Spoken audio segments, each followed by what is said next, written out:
getting that set up a little bit, I guess I really appreciate you guys having us here, man. We're getting questions like you wouldn't believe.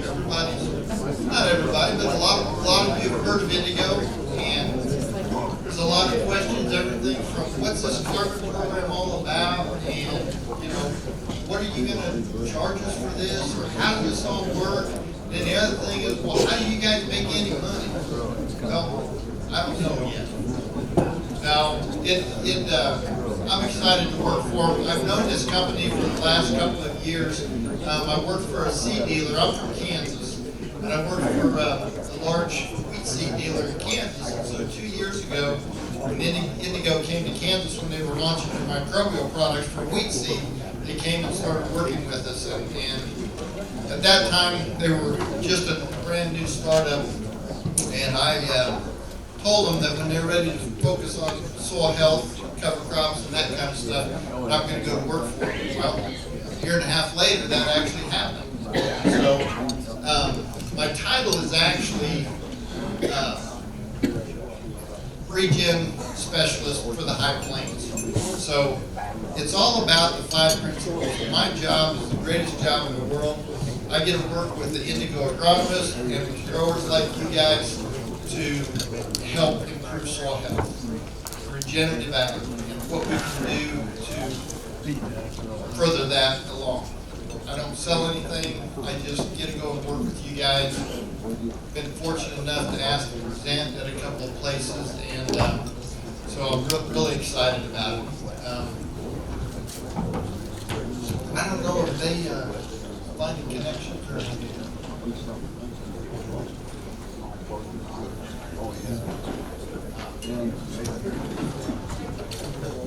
technical difficulties. So a little bit about this presentation that we're getting ready to do. So Sarah's the brains when it comes to carbon.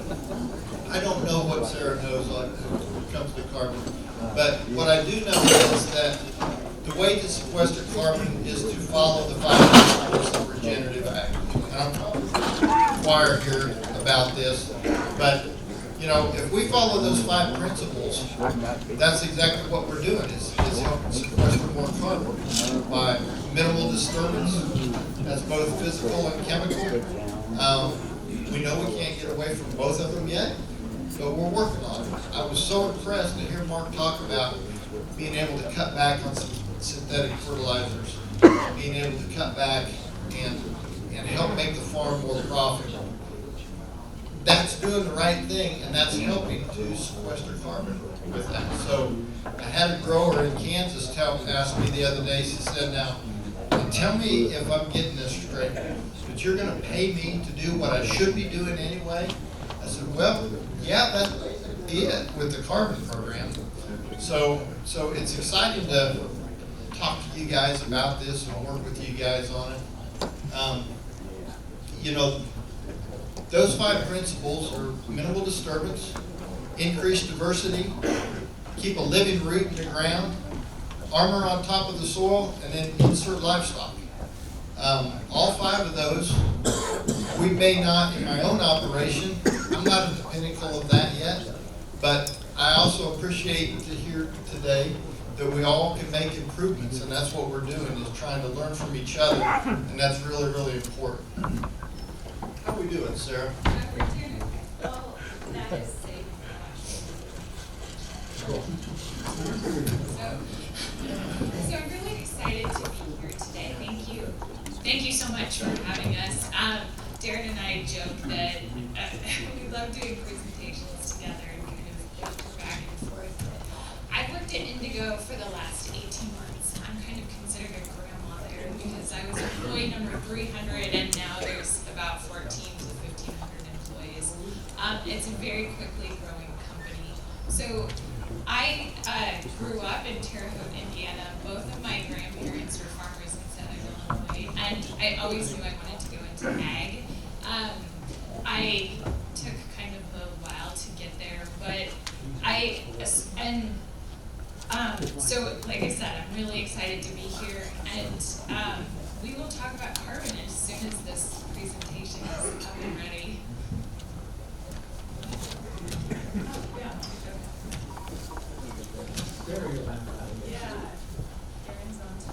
2 ice cream cones are better than one.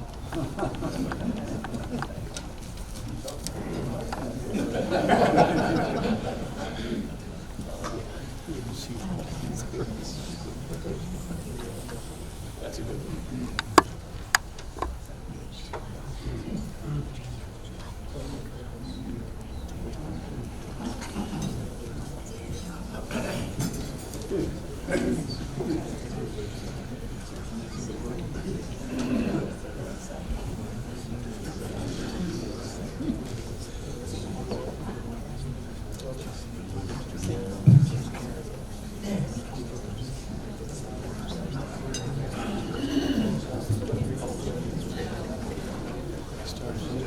You know, I'd get up there and help them, but it darn sure didn't hire me for my technical capabilities. I have no idea.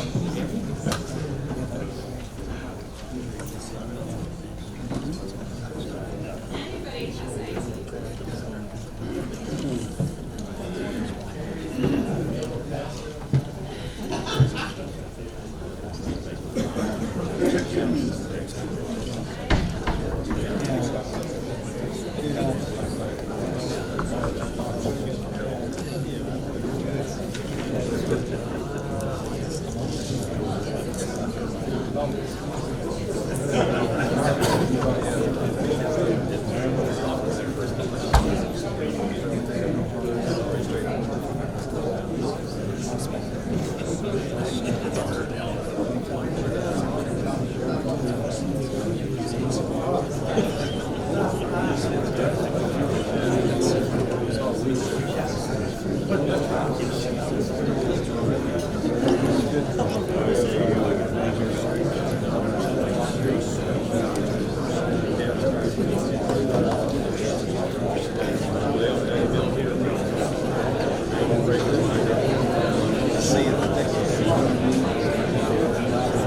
Well, they're trying to figure that out a little bit.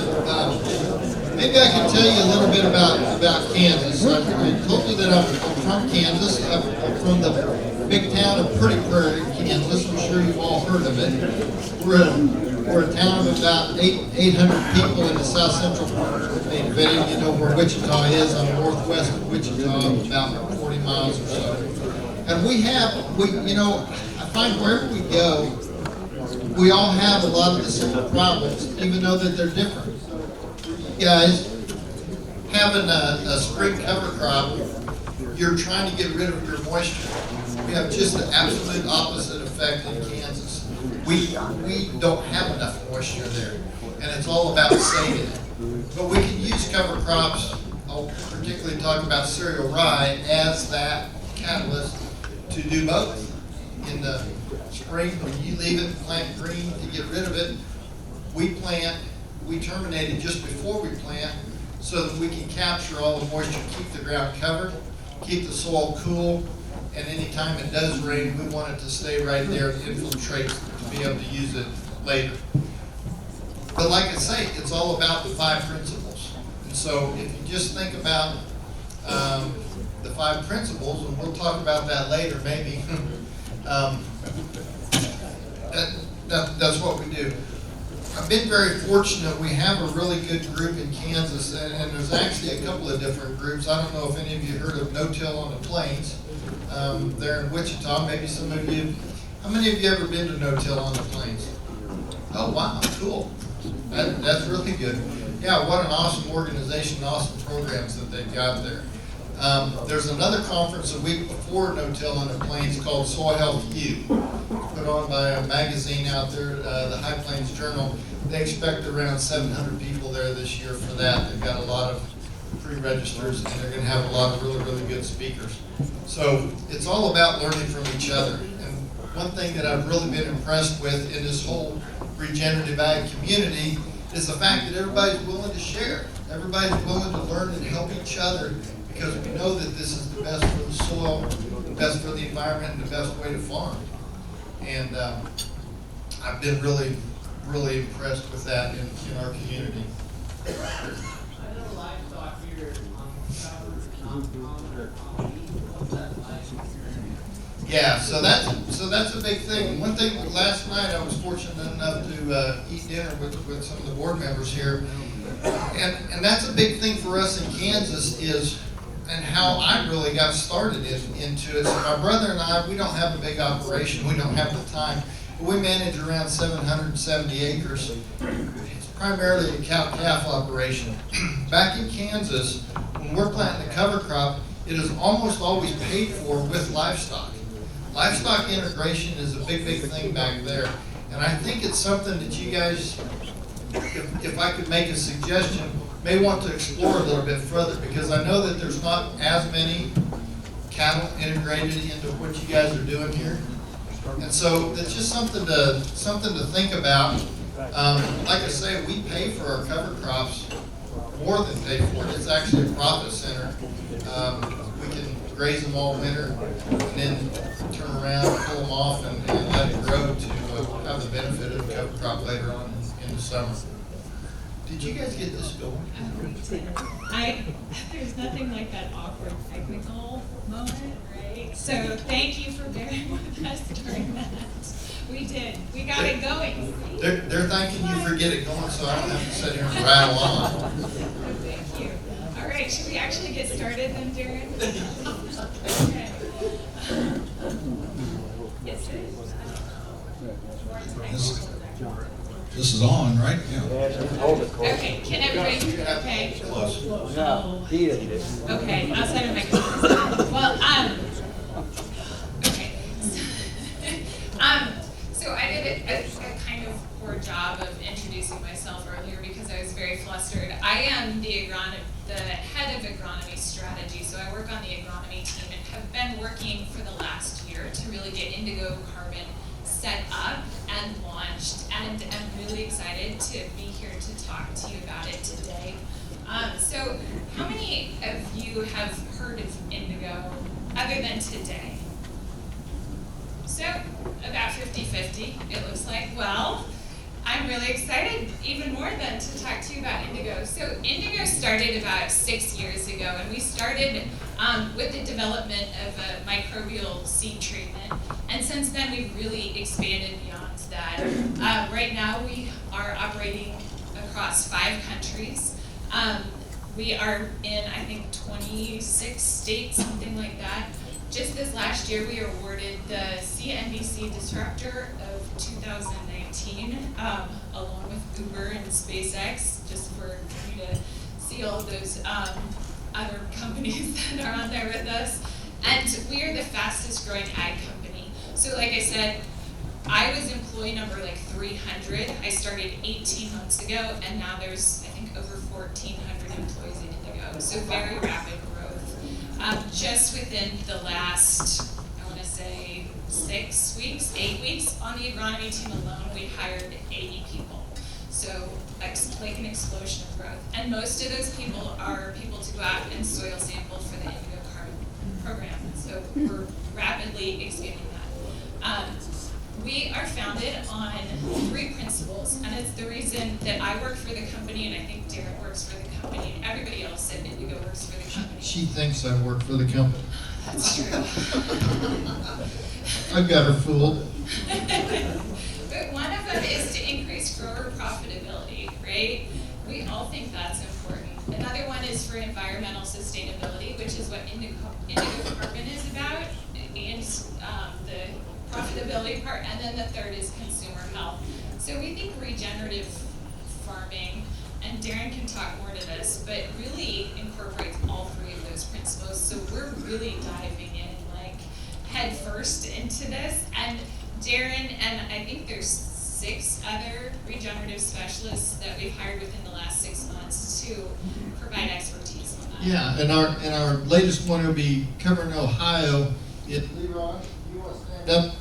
Leron, he's your guy from Indigo. He's the regenerative ag specialist. Actually lives across the line to the west, but we won't hold that against him. But he'll be working with the agronomists and the growers here in the Ohio area for you, just for them. So it has a lot of expertise in cover crops, no-till, integrating livestock and those kinds of things to help provide those kind of recommendations to farmers like you. So this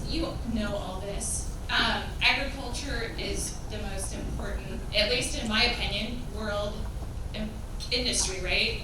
Probably in your opinion as well. It has 40% of global workforce, so a lot of people in the ag industry, and covers half of the habitable land on Earth. And thank you, Darren. My computer was about to fall off. That would be the ultimate of technical difficulties, wouldn't it? And yet, through that, like, despite all of that, right, crop prices have remained the same, input prices have gone up, and profitability has gone down because of the crop prices and the input prices, right? So it's really been hard on farmers and on the ag industry. It's also provided like unintended consequences, like land degradation, water usage, and those kinds of things. And you've all heard this as well. But we think that there is a solution to all of these things. And again, that's why Indigo is diving headfirst into this. And we think that's the adoption of different regenerative practices. So if I can get this video to work with my technical difficulties, it may not, but this kind of demonstrates.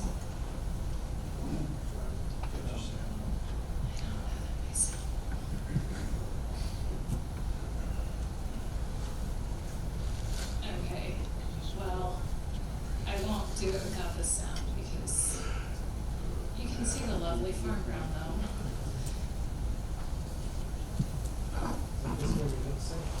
Yeah, that would be really scary. That's all right. And that's our CEO, David Perry.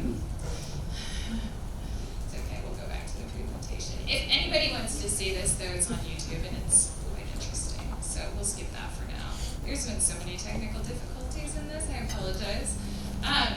But what we want to do, what Indigo wants to do through this is we want to partner with all of you farmers out there to remove 1 trillion tons of carbon dioxide from the atmosphere. So we're calling this teraton, right? So if you ever see like anything Indigo that says teraton, that's what this is trying to draw down 1 trillion tons of carbon. It sounds like an enormous amount of carbon. It is, but we think it's possible through regenerative practices. And to do this, we are going to pay farmers like you to remove that carbon from the atmosphere and put it in the soil. And so that's where it gets to those first two pillars, right? The profitability part and the sustainability part. So 1, earn additional income from storing carbon in your soil. 2, improve the health of your soil. And Darren will get into like how that would work. And then increase the value of the farm for your next generation. So I've heard a lot of questions about, well, do your kids want to adopt these kinds of practices, or what does this look like for the future of your land? This is something we hear as well, and we want to we want you to realize that we're thinking about it. So how does this work? The first thing that you need to do is enroll in Indigo Carbon. So there are some account managers here that can help you do that. So that would be to sign a contract with Indigo, and they can help you get signed up. We have copies of the contract here. And then we would come out and collect some baseline data for you. So data like what type of crop was on that land before? Did you no-till? Did you apply any fertilizer? Did you plant a cover crop? Those types of things. And on 6% of acres, we'll also do soil tests. And this is to measure the actual soil carbon in the soil today, so that then we can take all of that information and model to see how much carbon you actually have in your soil.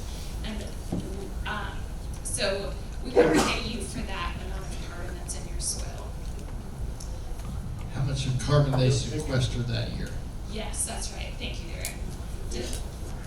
Additional carbon that you add through the year by doing whatever practices you were doing the previous year, that's what you'll get. Yeah, does that make sense? I probably didn't say that very well, but yeah, so we would come out, collect the baseline data, and then the next year we would collect another set of data, and we would model how much carbon you sequestered in your soil for the past year.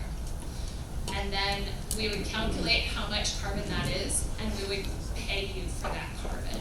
So we would also have to verify and validate those credits so that then we can sell those credits to, say, a company who wants to show that they are carbon neutral or that they're interested in environmental sustainability and can market that to their customers. So we're actively looking for companies who are interested in doing that and have a lot of companies interested in buying credits for this program. You almost can't turn on a news, any kind of news article or TV or anything and not hear about climate change. You know, I don't care if you believe in it or not. I don't care if you believe it's man-made or not. The consumer does. The consumers, anytime you go to and hear anything on the East Coast or West Coast, they're talking about it. They have, that demand is coming back now to the farm. That's where this is being derived from.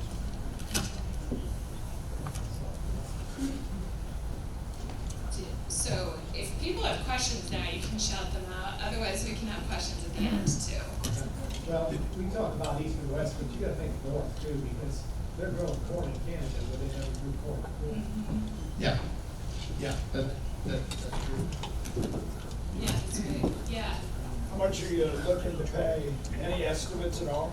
Yeah, we'll get to that, yeah. That's a great segue for the next slide. Perfect. So if you sign up before December 31st of this year, we will guarantee a $15 per acre rate. Per ton. Oh, that's right, sorry, per ton. Yes. So if you sequester 2 tons of carbon in your soil, then that would be $15 per ton per acre. Does that make sense? So see, we don't know. That's the short answer. So past history would say, I'm going to estimate with the regenerative practices that's being talked about here is somewhere between 1 and 2 tons of carbon would be my best guess per year, per acre. Now, that's also, let's clarify, that's per metric ton of carbon because this is an international market that we're dealing with too. So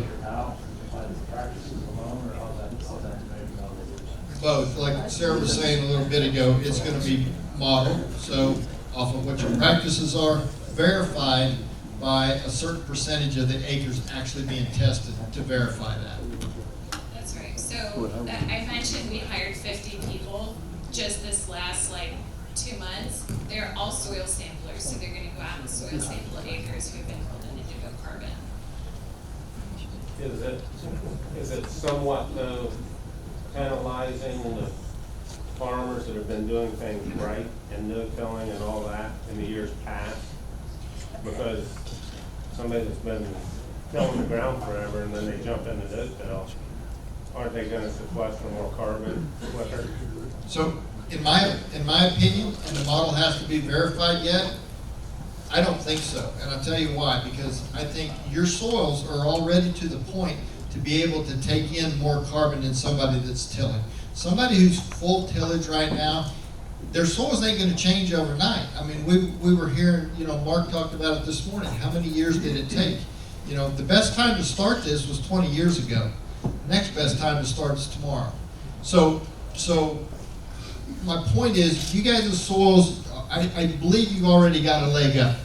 And here again, this is my opinion, because your soils are healthier than the soils that are, that it's more microbial active. I think you're going to be able to sequester more carbon faster because your soils are already primed. Wherever you're at in your journey with soil health, I believe that no, you're not going to get penalized for what you've done so far. That's my best guess. Yeah. You mentioned that you're going to sell these credits to other companies. Are industry being mandated to sequester carbon, and if so, who's mandating? Is it the government? So the question is, who's buying these and why are they paying for it? And are they being demanded, mandated. No, they're not being mandated right now, but they still want to buy them. Yeah, there's still companies who are really interested in showing that they're like carbon positive because the consumer wants to see that. So the consumer will pay more for products that show they're carbon positive or carbon neutral. So that's where the interest for buying these carbon credits is coming from. So if these companies are interested, why do they need to go through a middleman? Why aren't they out there doing the same thing? Yeah, it's a great question. So like I said, I've been working on Indigo Carbon for the last year. It takes a lot of work to get a program like this set up. We've had a large team of people get everything set up so that we can then go out, collect the data, verify the data that that's what the farmer is actually doing, that this is how much carbon is being sequestered in the soil. And we have the bandwidth to do that. Indigo is invested in this. There's not a lot of companies that are willing to make that investment, willing to do all of that research, work with these carbon verifiers and say that yes, like this truly is like sequestered in the soil. It's yeah, we put a lot of investment into this. Yeah. Are you developing your own model to measure the amount of carbon sequestered, or are you using Comet Farm, off-the-shelf type stuff? We're working with a company out of New Hampshire, and it's called the DNDC model. What? Oh, the question was, are we working with like an off-the-shelf model like Comet Farm to model how much carbon sequestered? Or are we developing that ourselves? And so we're working with that company. Yes. So how do you account for variability in the field in your model? You said Yeah, like, so how do you account for variability in the field in the model? yes, right. So if you're sampling 6% of the field, let's say, so 6 acres and 100 acres. Yeah. And so one farm would differ from the other based on, the soil type there and the variability in there. So how do you account for that variability in your model? Yeah, so the model I think right now is like 94% accurate. We've developed this program called the Sentinel Acre Program where we're doing even deeper analysis and more soil samples to be able to feed that model and make it as accurate as possible. So is it going to be 100% accurate today? No, but that's what we're hoping to get. That includes things like soil type and climate and slope and all of those different things. So I think that brings up a really good point. This program's not perfect. This program, any of us could shoot a lot of holes in it. It's not perfect. The goal of Indigo is to bring the buyer and the seller together on this. We could do things way different if it was just for us, right here. Just for us growers who are out here on the land. But you also got to remember that you got to tie it back to the market. You got to have somebody to pay us for this. So what's important to them is not going to be important to us, and vice versa. So we have to find that common ground. We have to find a way that they're comfortable with the validation of it, the people that are buying this, as well as not make it overburden us as growers, because we know we're doing the right thing. Does that make sense? And we've looked at different types of programs, and a lot of them are requiring so many data points from farmers just to be able to say yeah, this is truly valid. We really wanted to simplify it for you, the farmers, so that you could get paid for this. We could make it as simple for you and it still have a lot of value in that carbon credit. There seems to be a lot of questions. Should we run through some more of these slides yet? Okay, because let's do that these really are really, quickly. let's go through them quick. So this shows just kind of a payout schedule. If you have 1 acre and you're generating 2 carbon credits per acre for the next 10 years, then this is kind of an estimate of what that payment schedule would look like. So we have a vesting schedule or payout schedule of 10% every year. So if you say sequestered those 2 tons, right? The first year you would get $240 per per year, and then the next year you would get 480 as this continues to accumulate. And you can see throughout by year 10, it would be $24 per acre that you would get, and you would continue to get paid that out, and then this would be the total cumulative benefit or payout. And that's over 500 acres, so $120,000 for that 500 acres over 20 years. So the reason that we have to spread it out over 10 years, because we were getting a lot of questions is, well, I sequestered it, you need to pay me for it. Here again, we've got to tie the other end to this. So they're saying, how do I know if I'm going to pay these farmers in Ohio to sequester this carbon, that they're not going to go out 2 years later and moldboard plow the field? This is the way of verifying it, that no, we will keep it sequestered over the long haul. That's why we have to split it up over 10 years and make it a 10-year payout. You can look at it as like money in the bank for you guys, because we have to put that money secured to where you're going to get paid for it, as long as you don't go out and moldboard plow it.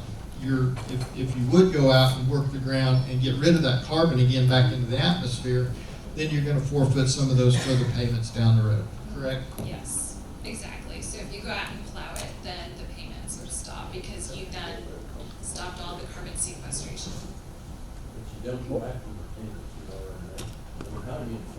No, we won't come back and say, hey, you plowed your field, give me the money back. No.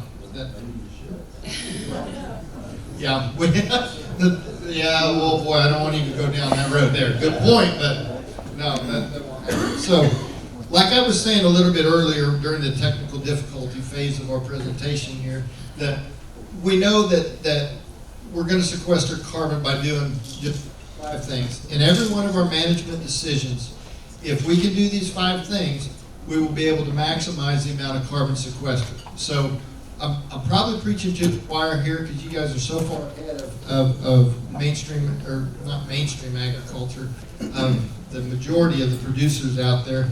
Keep the soil covered, minimize soil disturbance.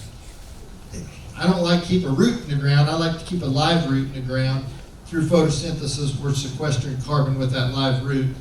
Increase diversity, and that's diversity of everything. Plant diversity, crop rotation, livestock adds diversity, insect diversity. We want to increase diversity. If you look at Mother Nature, nothing grows in a monoculture. You go out into any native grass situation or any woodlands and just look at all the diversity that's out there. Then the last one's integrate livestock. That's my favorite one. Yeah. And that's a struggle and that's a challenge. That's probably a last step for a lot of guys. But it is important. Our soils were built with large ruminants, and it's an important component to the soil. You want to talk on this? We can't. How much time do we have left? I want to make sure we have enough time for questions also. 15 minutes? Yeah. That's all right. You're good. Does anybody recognize this photo? It was, was it taken on your land? Yeah, that's really neat. I tell you what, this illustrates what this is all about from a regenerative ag standpoint. I don't even know if it needs a lot of explanation. All I'll say is that one of the fields is being done right, and the other one is a lot of troubles. I really appreciate this. I like to use this as an example of it can be done. So we did a big study at Indigo. We called it our Cardinal operation. What we did was we went out and interviewed not quite 100 growers all across the country to find out how profitable they really are what were you doing regenerative wise and how profitable really were you. And like the slide shows, average operating profit of $271 per acre. That's over the last 5 years. It was just a study to help us understand that, yes, this regenerative agriculture really is the way to go on it. The difference between conventional growers and regenerative growers is $70 an acre. Here again, probably preaching to the choir. You guys know this. You know it's a lot more profitable to be doing this. And so that study just went to show it. Yeah, was anybody in here part of that study? I know that we did interview several Ohio growers back there. Awesome. So, just the next steps. Like I said, we have account managers here that if you're interested in signing up for Indigo Carbon, they can help you do that. We can answer more questions after this, but it doesn't cost anything to sign up. So, like, the benefit is that you get to do what you're doing, and you get to sign up, right? There's no commitment, and there's flexibility to adopt the practices that fit your business, and we would work with you on that. Darren, we have, like I said, 7 other regenerative specialists that are on staff to really help farmers adopt those practices that are best for their operation. So let us know if you have any other questions. I have one other plug. So I am also in charge of what we're calling the Carbon Cup. So it's a competition to see who has the most carbon in their soil. We are signing up people through Sunday. So if you are a grower who is utilizing regenerative practices, we would love for you to sign up. You would select one field, a minimum of 15 acres. Sign up, we would come out and soil sample your field in the next 2 weeks, and we would announce a winner on February 1st. So if you are interested, let me know after this. So any questions? There are farmers here in the room today that have verified carbon credits and had them enrolled on a registry at the Chicago Climate Exchange 7 to 10 years ago. Is there any way for those individuals who may still hold a credit to enroll those credits in your program today? That's a great question, one that I will have to go back and find out about unless somebody else at Indigo knows the answer. We'll take that one back. I don't know. You mentioned about 2 tons of credit per acre, or 2 tons of carbon per acre, or 1 ton. Could you go through the math on how that's calculated to get the ton? My organic matter has increased over the years. I can document that, but if you're using the regular standardized test, I can only move it maybe 0.1% a year. If How you're, do you come up with 2 tons? What's Yeah. the math?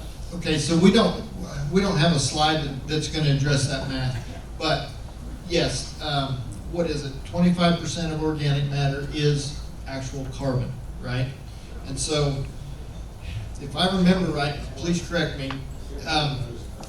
Is what? What is it? It's 58%. 58%. 58%, 58%. 58% of organic matter.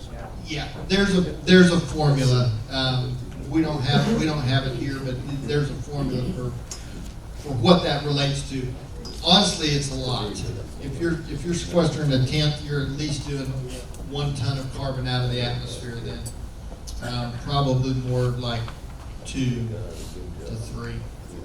So what's the sampling depth you follow? Because some carbon sequestration can go throughout the profile of the soil. Right. The deeper Yes. ones are much more long-lasting than the one that's surface. So Yeah, we're doing 30 centimeters sampling depth, and we're also doing bulk density tests. We're doing a dry combustion soil sample for this. Are you saying shallow or upper 3 inches? We're not, no. Yes. Does these credits stay in the United States? You say you're a worldwide company, so did China or somebody's got a bad climate? Are they buying them from you for the good job we're doing? As far as I know, anybody can buy these credits. As we want to bring all of that money to farmers like you, right? So we're looking for any. Well, we don't like to support companies that are doing a lousy job when we're trying to do a better job. Yeah, Exactly. Yeah, I agree with that. This whole carbon in the atmosphere, though, is not limited to the United States. This is all over the world.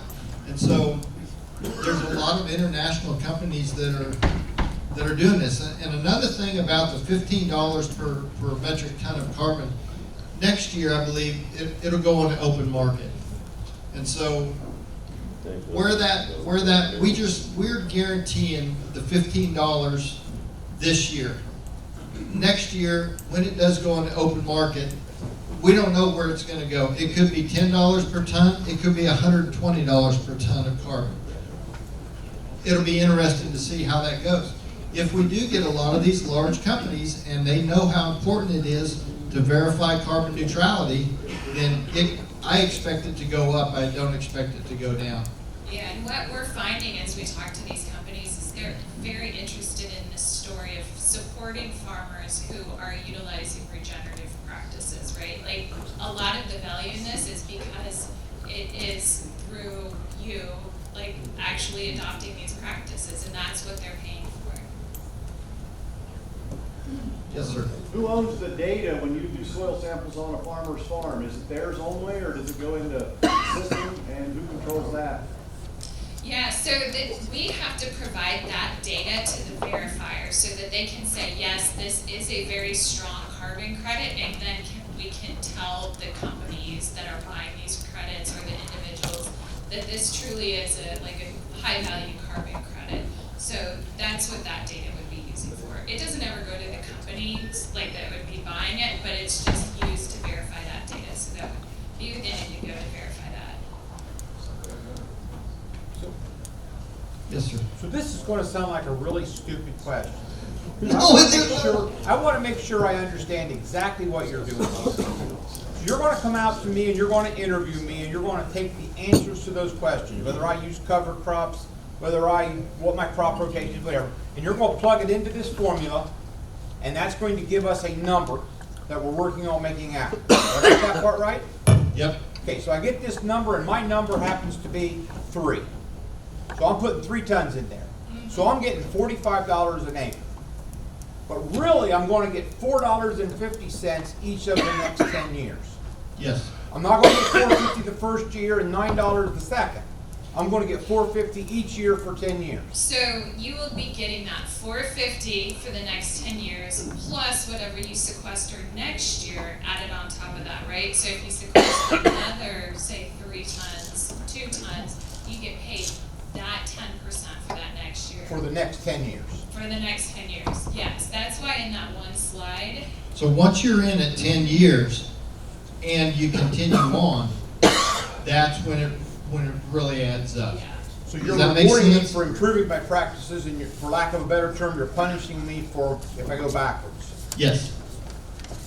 Yes. If you go backwards, because think about it from the No, I understand. Microsoft. I'm just trying to get a picture, because Yeah. the one slide made it look like at the end of 3 years, you were going to hand me $120,000 a year, and I don't really think that's what you meant. No, It's no. over, so it's You're one right. slide, right? It's over the lifetime, right? So if you start and keep sequestering that same amount over the next 10 years, then it would be over that 20 years, right? Okay.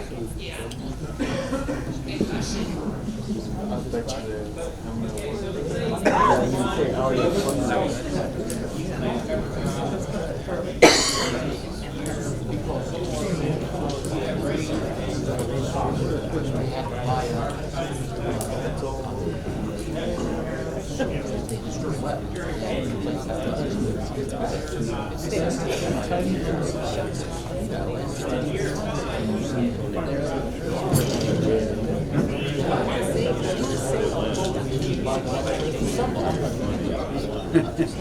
Yes, so you, What was the question?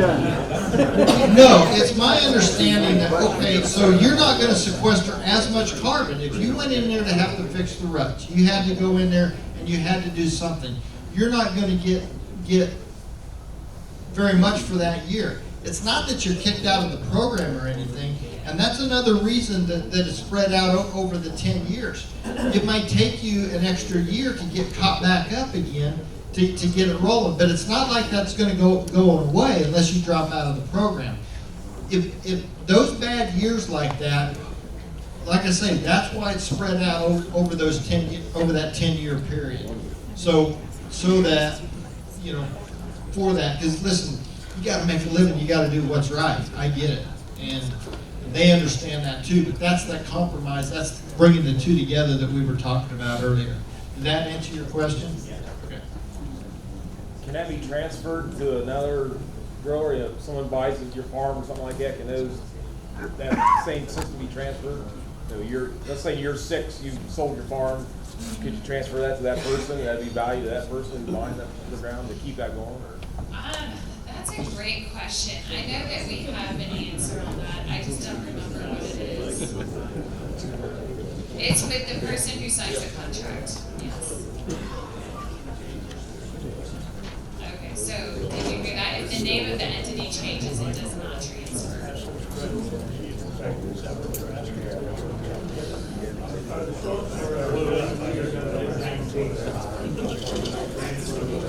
No, so what we do is we map the spot, like geospatially map it, so that we know exactly where we sampled and we can go back the next year, or in 5 years, whenever we do that next one.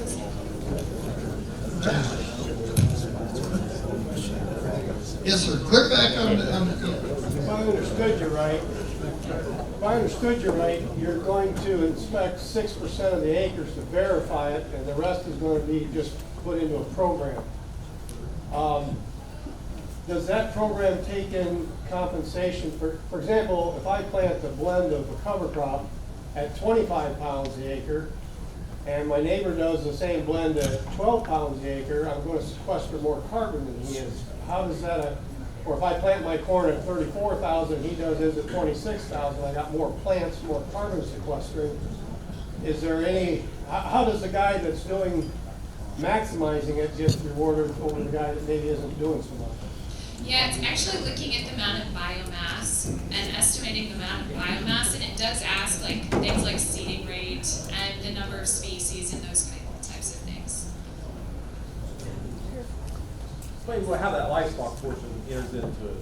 Is it just, you get a neighbor, put on that, covers that deal? Yeah, we can ask, so we ask questions about things like fertilizer and manure application. We also, if you have livestock and you rotate them on there, we ask you like how many days that you may have had livestock on that field, so that we understand that component of it, and the model would then generate the carbon level based on that.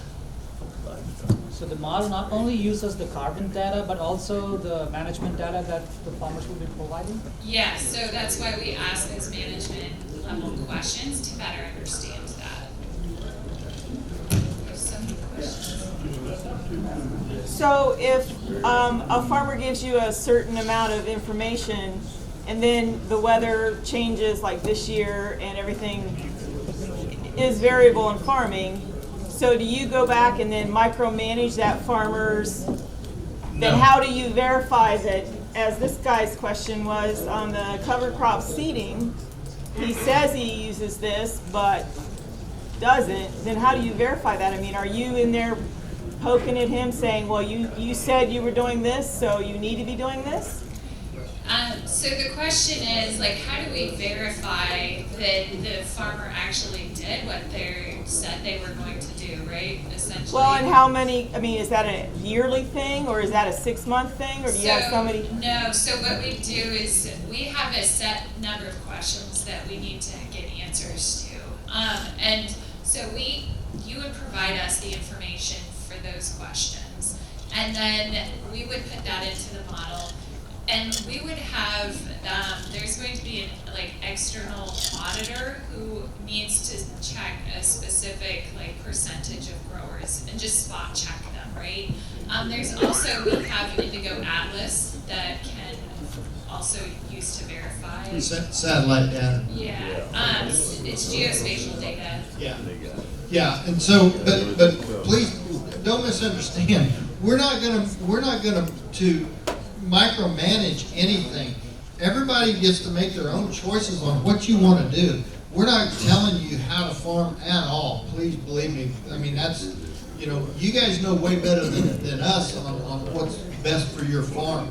We will help any way we can. We will give advice that we think would be the best way to sequester more carbon, but it's got to fit into your own operation, because if it doesn't work for any of us. So please, we're not here to tell you how to farm or what to do or micromanage anything at all.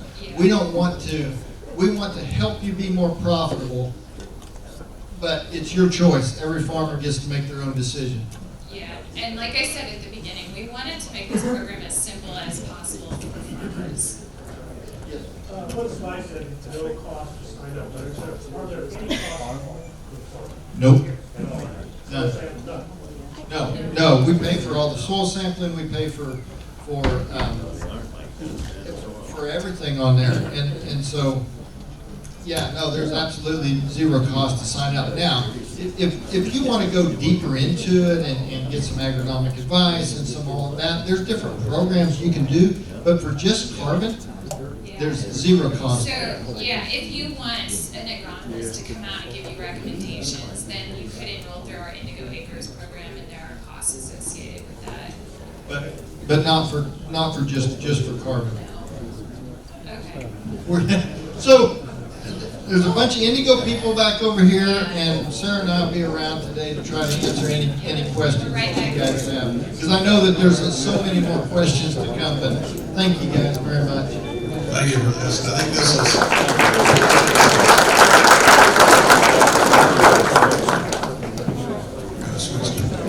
I think this would be a half-day workshop with all the questions and answers. I remember asking for Tan Lau several years ago, what's a ton of carbon actually worth? And there's no answer to that. There's absolutely zero answer. It could be zero, whatever the clients are willing to pay for. It's probably kind of like free-range chicken. More than regular eggs, people pay for it. We got to make a little bit of a change up here on the stage.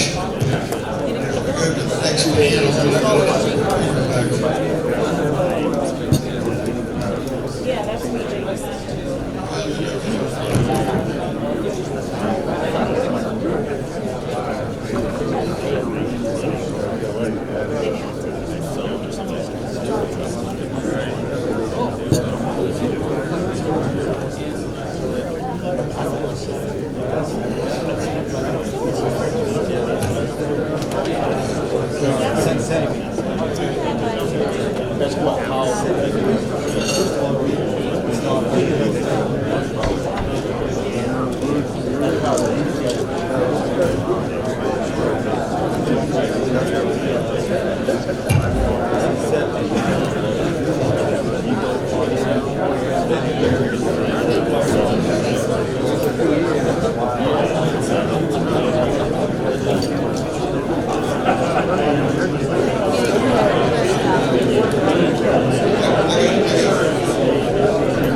should have been left to grass. We're just now learning that we can rob from nature the same way we can rob from an individual. And all he had was an axe and a plow and a gun, and he just went out and lived off nature. But really, he thought it was living off. He thought it was nature he was living off of, but really what he was living off of was future generations. That's pretty good, isn't it? Now, during the Dust Bowl, he said, these dust storms, it's a terrible thing, and it's going to bring up some peculiar cases in the law. See, if Colorado blows over and lights on top of Kansas, looks kind of like Kansas ought to have to pay them for the extra topsoil. But Kansas can sue them for covering up their crops. Now that right there illustrates something to you.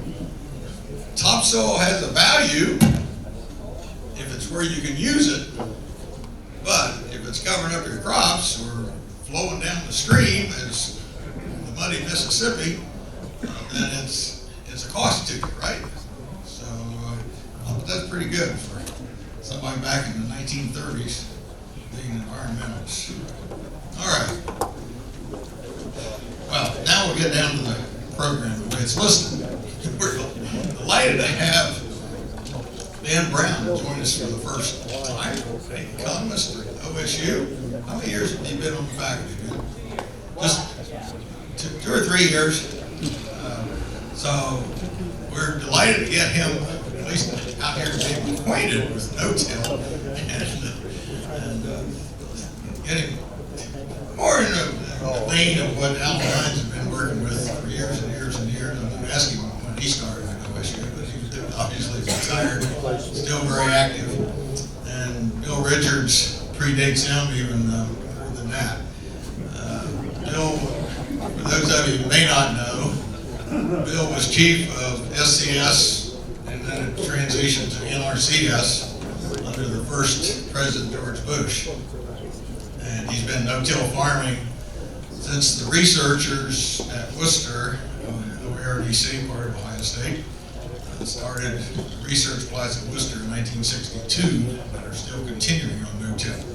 And Bill learned from Van Dorn and Glover Triplett and was into it very soon after they started those plots. So before, he was trying things even before. So he started when he was 8 years old, I think. So he's down in the Scioto River Valley. Well, I put a title on here, but they're going to kind of talk about whatever they want to talk about. It's, global warming and federal policy and commodities and how that all affects it. And we're going to begin with Bill, and then I think Ben is going to go next, and then Alan Hines. Bill, here, I'll give you the microphone. Well, thank you. Is it working all right? Yeah. I can't resist on your story about the wind blowing from state to state. They had me out, I think it was in southwest New Mexico, and that was a place where wind erosion was so bad, they showed me telephone poles that you could just reach out and get the cross piece. Or I saw center pivots that only the very top was sticking out. They had a no-till farmer there that they wanted to take me to see, actually, and it's what his problems were. And he says, well, the biggest problem is my neighbors. Their soil's all blown over and it's killing my cotton. So I've never quite had that yet, but it was happening, and it was a real lesson. Okay, they took things down. New batteries didn't seem to solve. How about that? It's not working at all, is it? Okay. They had to tell me I better write things down to keep it under control, but then I write it down and can't read it. But anyway, thanks to the No-Till Council for the work you did.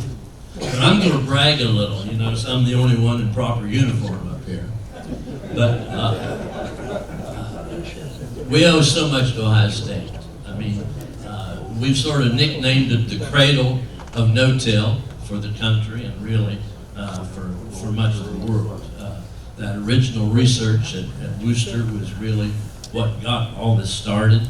Those plots are still there. I owe so much to Triplett and Van Dorn.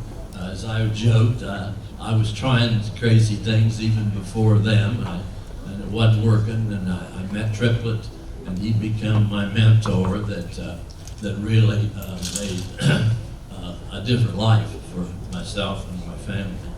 So really, we started a revolution that's spreading all over the world. We're changing the way people farm and produce food all over the world.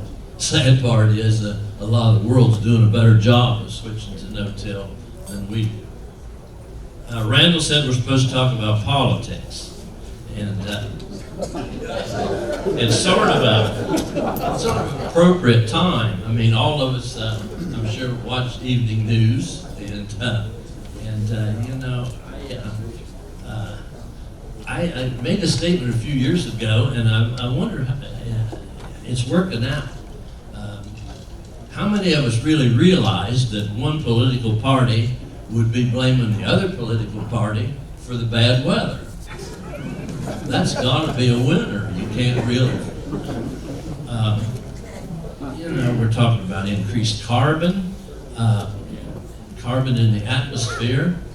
Well, I was really interested in the previous presentations because Dr. Lau at Ohio State is really the guru of soil sequestration, carbon sequestration for the whole world. And he's just taught us so much. But you know, he's also reminded us there's another dirty little secret about agriculture and about tillage. You know, with tillage through the years, really since commercial agriculture got going, we put as much carbon, maybe not as much. I hope they don't even measure it, but we've been putting a lot of that carbon into the atmosphere that our energy companies are getting blamed for. So these folks are right on track. It would be a dream if we could figure out how to really pay us farmers. At USDA, we only dreamed about being able to take a soil test and make our programs like the CSP reward those who are really doing a good job. We spend most of our time rewarding the people that are not doing a good job, but I better stay out of that politics for a while. You know, 45 minutes, and these other guys are getting nervous already. But you know, it's on the news every night. I mean, the Green New Deal, we're all scheduled for doom in 12 years. Those people on the coast, some of them might not worry whether the water comes up on some of the coast. The public wants to get involved in conservation and the environment, but gosh, they just don't know how. And I think that we better figure out how to help them, because they're not going to give up. Now in Ohio, we can see what the problem is. We can see the lakes and we can see the rivers, and that we're going to hear from our Director of Agriculture after this. But Governor DeWine has re-announced his H2O program for agriculture. Do you have 10 things up on the wall yet? Okay, they're there.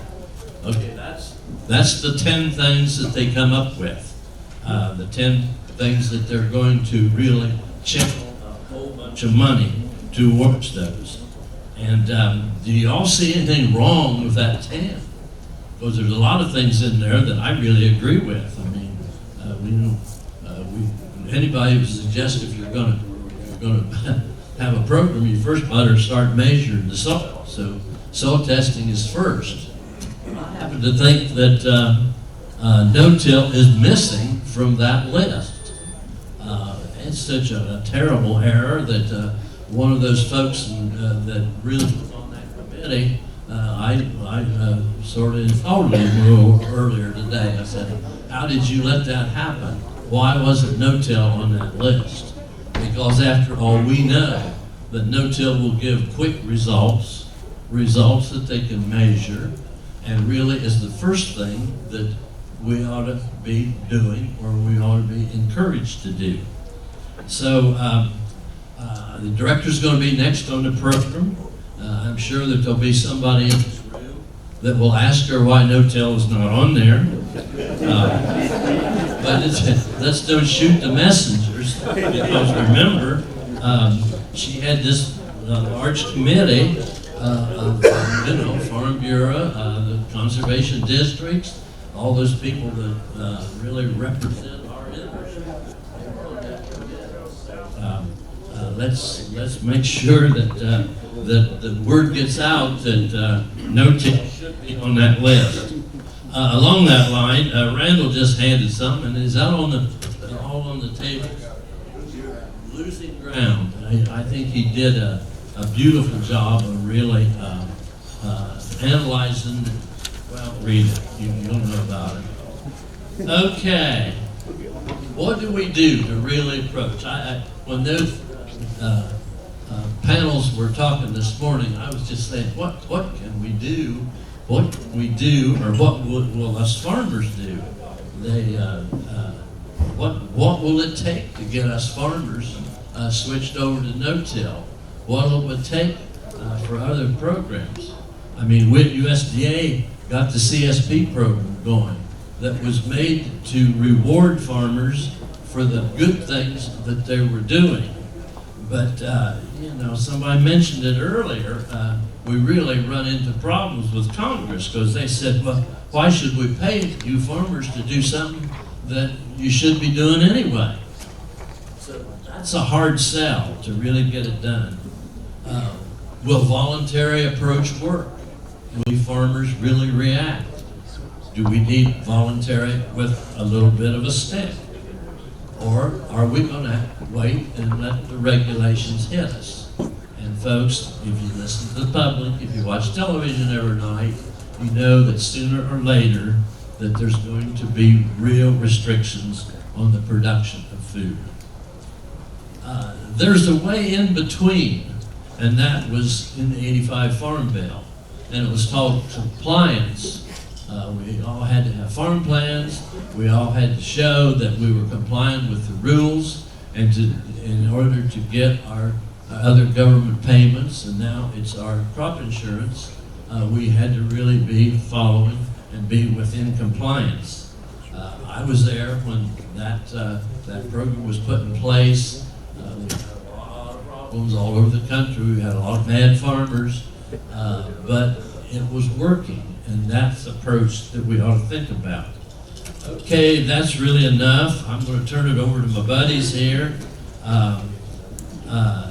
Just remember, and I think it's been said over and over today, the public is going to expect responsibility from us farmers. We better be really trying to figure out how we're going to do it. With that, I rest the case. Excellent. Well, thank you. Thanks for letting me come out. I appreciate the invitation to come out and be with you all. As it was mentioned, I've been at Ohio State, a relatively new hire, 2 years. It was interesting. The previous speaker mentioned he was from Kansas and asked you all if you knew where Pretty Prairie, Kansas was. Well, I'm from Kansas and Missouri.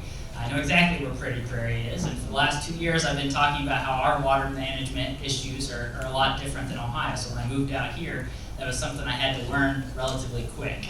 Was we were trying to keep as much water as we could, and you all are trying to give your water to somebody else.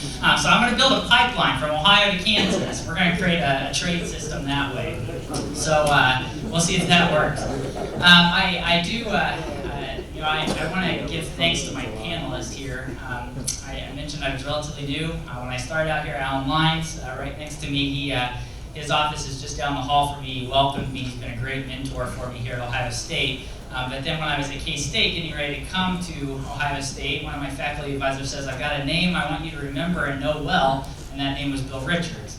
And I've gotten to work with Bill Richards a couple of times, and I really appreciate the advice and support he's given me as well. So With that, I was given a time limit. If you know me well, I talk a lot, too much actually. So I either run out of time, go way over time, or I don't get everything said I want to say. So I've written my notes down, and I'm going to read them and stay on time and be respectful of your all's time and the time of my fellow panelists. But I want to start out and say that conservation policy isn't necessarily my bread and butter. I work in agriculture markets and marketing. That's my specialty area. But I have a background in policy analysis, specifically farm policy. We have a good team of ag economists on staff in the Ag Econ Department at Ohio State that do research in environmental economics and resource economics, and that area is plenty, but agriculture economics and markets and farm management is weak, and so I spend my time in that working with the agriculture risk coverage, price loss coverage, dairy programs, marketing loans, and crop insurance. That's where my focus area is. But while I'm not as experienced in conservation policy as some of the others, I'm not naive to know, or I pay attention to what's happening in the conservation title, because I personally believe that what happens in the conservation title affects other areas of agriculture too. And so they should go hand in hand, in my opinion. But while I believe they should be considered together, the reality is that politically they are treated differently. They have separate budget lines in the Farm Bill, and the Congressional Ag Committees typically work on and finalize each of the titles of the Farm Bill separately and then move on. So therefore, my comments today are not necessarily based on research of conservation policy into what it should be, which implies a value judgment debated by politicians, as Bill just mentioned a second ago, but more on the conditions under which it is implied, significant scientific observation, political appetite, and economic forecast. In my opinion, the 2018 Farm Bill produced a rare setback for conservation policy in terms of funding, and we will see if that's a trend or not in future farm bills. The current suite of policies have roots to the Dust Bowl and were introduced in the landmark Food Security Act of 1985, as Bill just mentioned. Conservation policy is a critical component of the entire policy process, as agriculture is a minority party, with only 35 out of 435 congressional districts considered rural. And thus practicing as a minority party is critical. A main characteristic of a minority party is partnerships. Main partnerships in the Farm Bill process include the Agriculture and Food Power Cluster, the Food Safety and Nutrition Power Cluster, and the interest of this group here today is the Environmental Power Cluster. Partnerships contain policy to the middle, or in terms of a football analogy, the 40-yard lines. It doesn't stray much from that, because if you get two to one side, you lose your alliances with each other. However, while food programs make up 80% of the Farm Bill expenditures, there is evidence that their support is dwindling to the benefit of conservation. In a choice study done by myself and one of our students at Ohio State, we found that U.S. citizens, if given the opportunity to allocate Farm Bill dollars, would decrease nutrition spending by 42% in the Farm Bill, and conservation spending would be increased 214% of what is actually spent in the Farm Bill. Now, traditional farm programs will remain the same. People, before they knew what was in the Farm Bill and after, pretty much put the dollar amounts at the same thing. Now, percentages can be misleading, because conservation receives $28.7 billion over 5 years. Nutrition receives $326 billion over 5 years. If we make our adjustments that I just talked about, that would give conservation $61.4 billion in conservation programs, and nutrition would still be $190 billion, or roughly 3 times the size. However, what this signals to researchers, and hopefully to decision makers or legislatures, is that citizens, when public money is being spent, would like to see more done for conservation. The H2O Ohio bill that Bill just mentioned is a possible reaction from this realization. However, we find that citizens are much less willing to spend their own money when they view it as their own, even if it's a cause that they support. So agriculture still has a problem. The problem is rooted in the cause that in the world where agriculture is a minority party, government benefit programs may be a political way of finding a solution. They are slow to materialize due to voluntary enrollment, as Bill mentioned. They have relatively loose compliance measures, as referenced in crop insurance eligibility, and eventually budget cuts. We then see that the program's enrollment falter when the money is then cut off. I like to think, and I think you all do too, that when a program gets established, that it will last even if government expenditures are taken back. But in more cases or not, the continuation of government assistance becomes a sustaining part of the use of a public target initiative such as conservation. There are numerous examples of this throughout the legislation as ad hoc disaster programs get transitioned to crop insurance programs, cost and share programs continue in the conservation title, and income support get annualized into the commodity and crop insurance programs. However, this works as long as the public is willing to support the programs. This is viewed as potentially unsustainable because new initiatives always arise needing funding, and unless expenditures are increased, that means funding has to be taken from somewhere else to pay for the new parts. And then also, the agriculture industry should be allowed to react to market signals. We pride ourselves in the United States on capitalism, not socialism, but capitalism. However, programs that are viewed to be efficient and fair are ones where everyone is required to participate, not voluntary, and therefore treated equally. But this is often translated into the word taxes, and not politically appealing, usually because we have a long tradition in agriculture of private property rights. A short example is, and Randall mentioned this in his story, I'm going to do what I want to do on my land, you do what you do on your land, and we'll call it good, right? That's our tradition. Second example of policy that has little appeal but is more sustainable than our current form is any form of a certification program that is budget neutral and therefore it pays itself. This leads to price diversification at the grocery store, where people pay for a price of a trait they desire, such as organic, natural, or possibly in the future a label such as environmentally friendly. As I like to say, if people demand it, they should be willing to pay for it. But we know that as consumers and as purchasers at the grocery store, we're price responsive, meaning that we'll buy the cheapest product while still demanding the trait we desire. And then lastly, this is what's known as cheap food policy. So where we end up is a system based on voluntary programs where the public pays for a policy that they view as supporting something they value, even though it creates unintended causes somewhere else, costs more than what it's valued at, and relies on continued support from the public. That support is going to get tested in 2019, as estimates show 30% of farm income nationwide is going to come from government assistance. If you don't think people are paying attention, I encourage you to watch the news and read the paper. I'm happy to talk more about our farm policy as it's transitioning, but in short I will say that in the last 2 years we have transitioned from a market-based response system with a safety net to straight income support with no safety nets.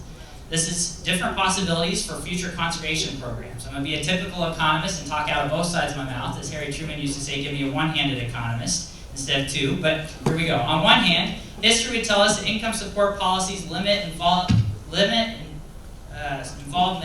in non-government conservation practices, so voluntary, just no government cost share support. If we continue down the income support path as we have the last 2 years, this will be a very real possibility. On the other hand, there are presidential candidates that want to go back to a supply control system similar to we had pre-1996 with land set-asides, government shocks, and marketing quotas. This path would be supportive to the broader conservation policies, but would mean a large decrease to the U.S. production ag sector and threatens the coalitions I mentioned earlier. In the absence of straight income supports, conservation policy is understood to be a balance of producing a crop with the impacts of natural resources and public goods like air and water. Soil has not been officially considered a public good, but there is evidence that we are trending in that direction.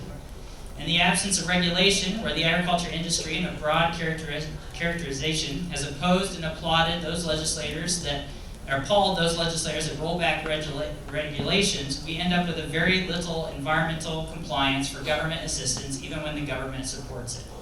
Why? Because of the property rights mentioned above, and what we view policy to be one-dimensional, meaning that every policy has one task, not multiple. This also comes from the budget and legislative process mentioned earlier. In my opinion, a large overhaul on agriculture views of property rights is the first step in any major and substantive conservation policy that is efficient, involves the public, and is monetarily stable.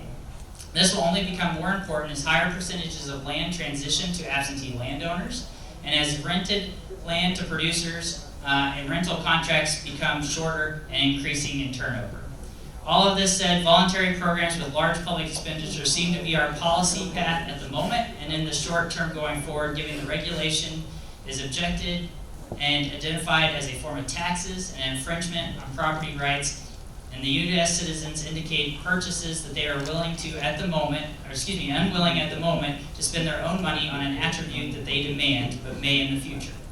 Conservation policy is tricky in these regards because what we know to work politically is unappealing to the market and unappealing to legislatures, but could change in the future. Complicating this even further is agriculture's lengthy turnover in terms of our research. Iowa State University researchers are still trying to figure out if cover crops increase or decrease crop insurance payments. It'll take years before we figure out that answer, but policy reacts quickly, so we get things that don't necessarily match what we know to be true. However, the broad message is whether we like it or not, conservation policy is still made in the realm of what should be, which is political value judgment, not on economic forecasts or the implied externalities that are well defined. This creates challenges for voluntary programs, land rental agreements, and sustained public assistance supporting conservation programs. I thank you all for your time, and I look forward to the discussion. Okay. That's a quickie. It's on, everybody can hear this one if I hold it up here. I've got a couple things that are really bothering me. And that's why this man asked me to be on this panel along with these other two, esteemed gentlemen. One of the things that, way back when, as an undergraduate student, and I'm from New York. That's where my home is, New York State, Western New York. A much different kind of a world than the Midwest. And I had a great farm management professor at Cornell, Stanley Warren. And he began his farm management course. And midstream, and in graduate school, he kept reminding me, he said, Alan, do your economic research, but before you announce the results and try to get everybody to follow what you think they should be doing, go out in the state and find out if the best farmers in the state are doing what you think your research is saying. And if they're not doing what your research says, then there's something wrong with your research.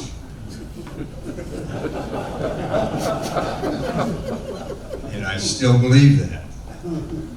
And I'm here today, and I think I'm with some of the best farmers in the state of Ohio. But what bothers me is why the rest of the farmers are not following suit. So I have a kind of a divergence here. Because the research, every place we look, the numbers come up the same. Do this, do this, do this, protect, protect, protect. But I don't see it happening. And I ask myself, who's wrong? And I can't ever get an answer. I go out to farmers and I ask them, not this past spring, but the spring before that, I had a meeting up in north central Ohio. And as I was coming back from that meeting, I kept watching the streams. I came back to back roads for a purpose, to see what farmers were doing. And I would cross these little bridges and these little streams, and it'd just be a mud stream going underneath some of these. And I knew enough farmers around, I would stop and ask, why aren't you doing something to control this? You've got a brown river running down behind you on your farm. And the answer I kept getting was this: it doesn't work and it costs money to do it. And I kept saying to myself, what's wrong here? Doesn't it really work? But the evidence says it will work. But it's that combination of really trying to make sure that we understand that it's being applied properly in terms of all these conservation areas. But I'm still struggling with why it's so difficult to get over the hump. And what really bothered me most was about 10 years ago, somewhat in that range,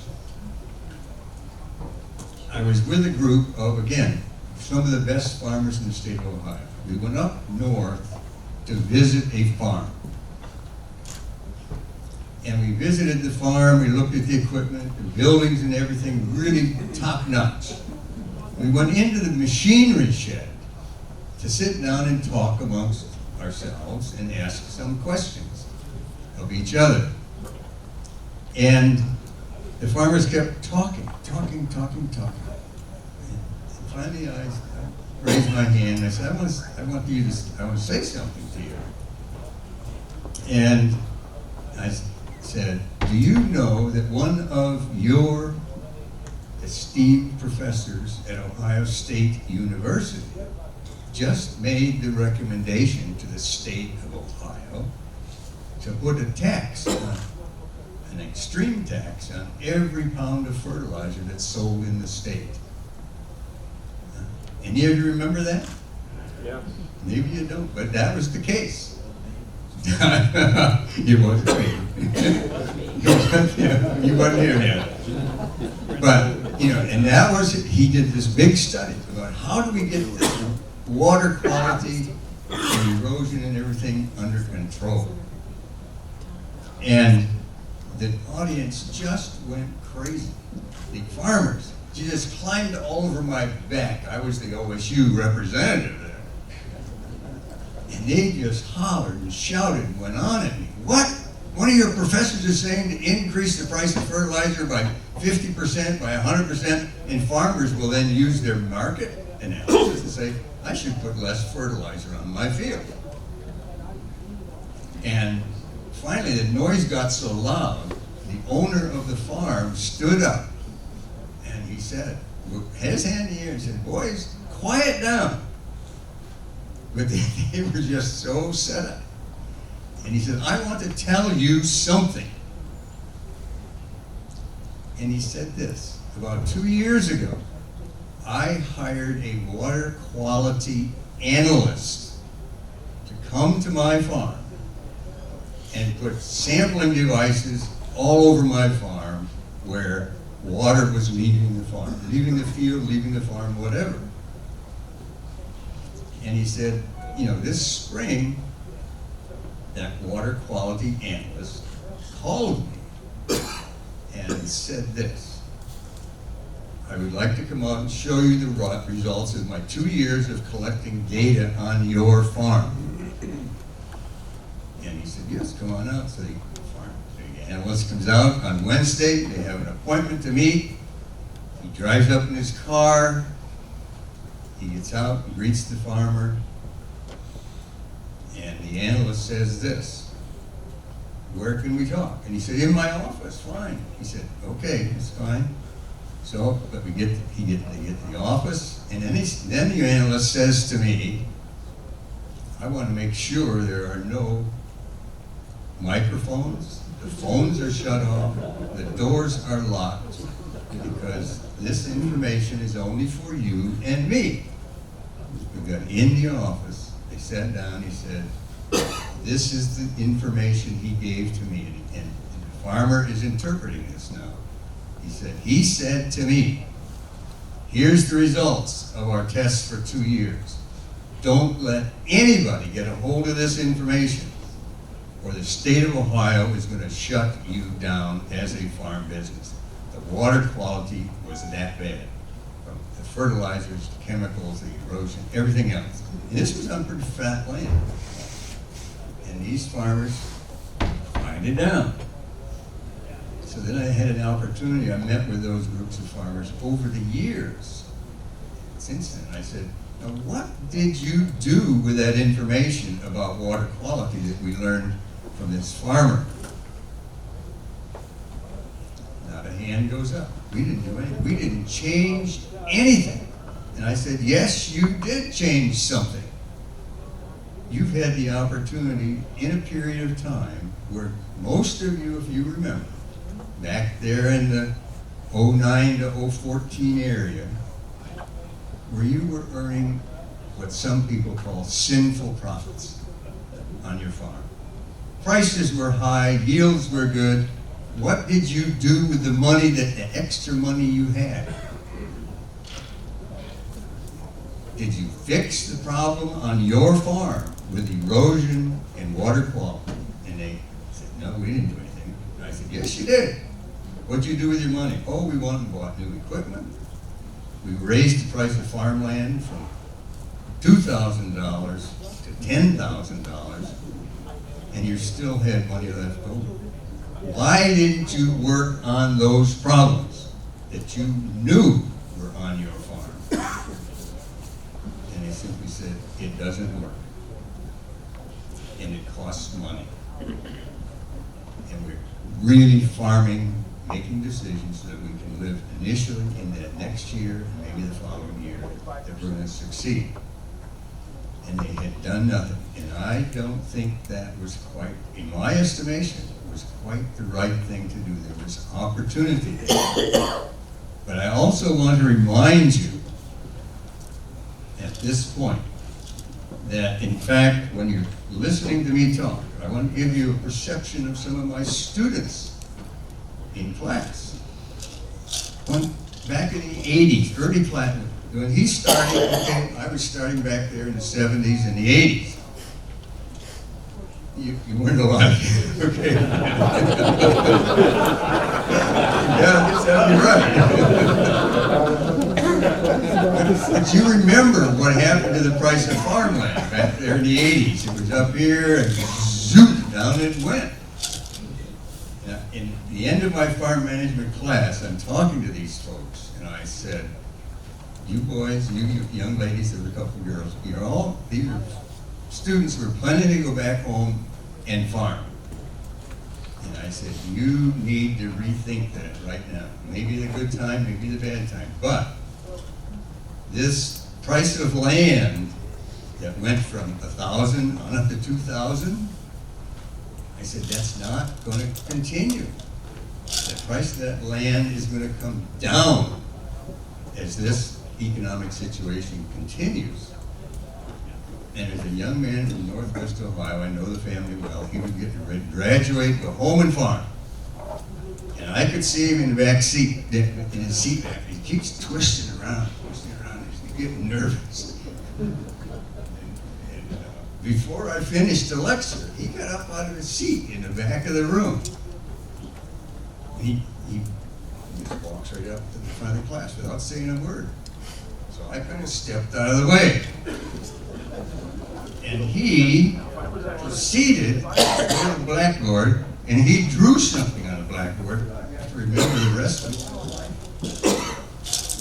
He did this. And just to give you perspective on what other people think, he drew this thing on the board.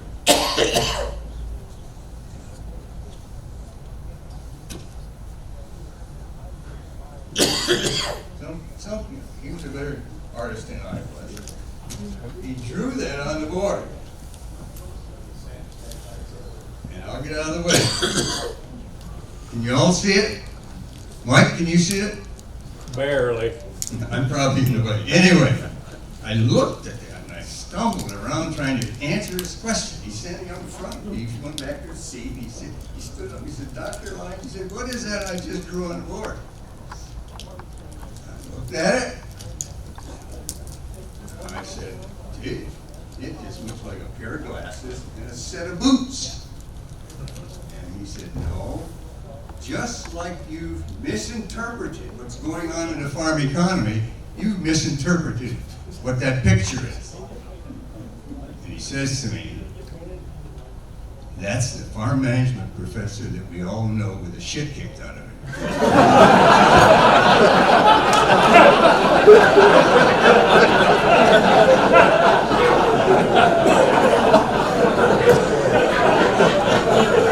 I kid you not, no. I wrote my grade for that one. But anyway, we got to hear that oftentimes we're asked to think about what's going to happen. We often do. And what I'm saying to you, what I've heard all here today is that there's something happening in our world that we live in. And I want to begin again by saying, how many of you've all heard, the TV story, the greatest generation. You remember that on the TV? How many of you would put yourselves in the middle of that greatest generation? Anybody? Sure, some of you would. I can tell by looking at you. Over here, everybody. But I want to say to you that you as a group here are part of a different greatest generation. How many of you were farming in 1975? Before that, this thing working on and off. I don't know what, here it goes again. Do you remember what the national average corn production per acre in 1975 or 1980? You got a guess? So about 80 to 85 bushels per acre. And what are we looking like now? 165, 170 we're looking at over time. Doubling corn production per acre in this country. You and your counterparts have changed the world in terms of what you can do with this soil. But I want to add one other thing to you in a little different context. When we think about the impact of what you've done with this farmland during these last 30 or 40 years, you have made the world a different place to live. Allowed more people to leave the farm. Yes. And make the world a better place to live. Human diets around the world are better today than they were 30 years ago because of you folks sitting here and what you decided to do. But that growth has come at a cost. And as I look at this thing, it seems to me we have had farm policy that has encouraged, if you will, I'm going to use a word you don't like, our farm policy has encouraged you to abuse the soil that we all depend on.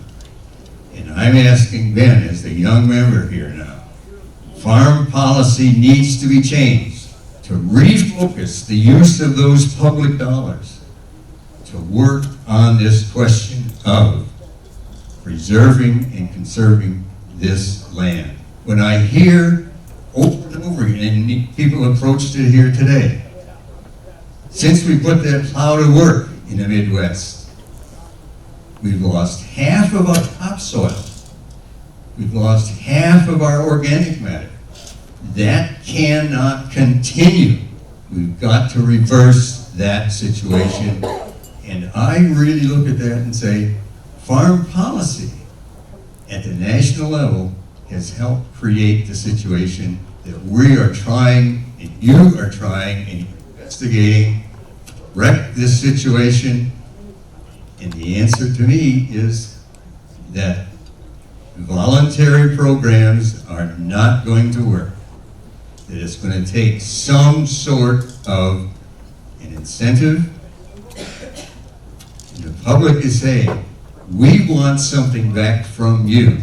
And the result of this is you need to change your definition of this is my farm, I can do what I want to do with it. And no longer can we afford that liberty. It has to change.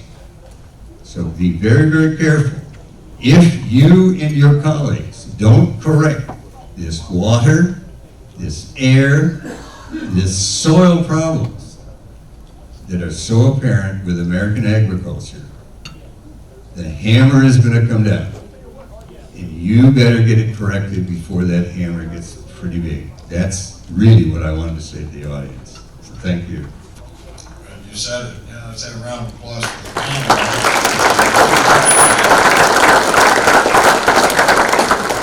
I know we're infringing on the break, but there's got to be a couple of questions. Great. Well, Alan, what you're saying is what happened in Chesapeake Bay.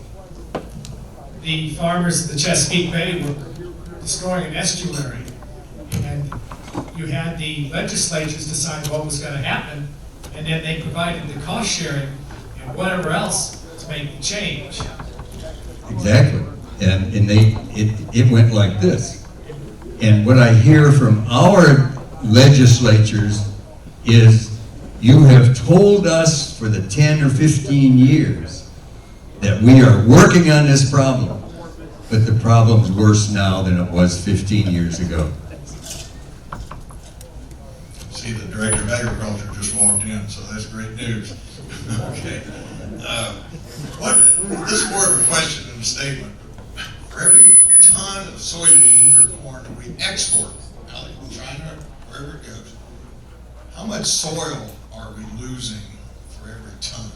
Are we losing a ton of topsoil with every ton of soybeans? Anybody know the answer? You must know the answer. No, I don't know. Where do you go?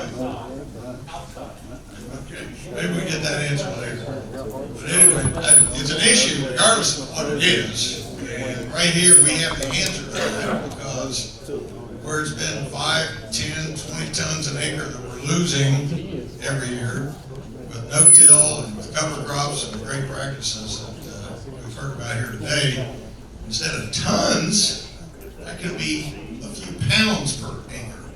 If you don't believe that, there's research from Kashaka that verifies that. Well, It's not going in the road, it's going down the river or up in the air. That's where the loss is.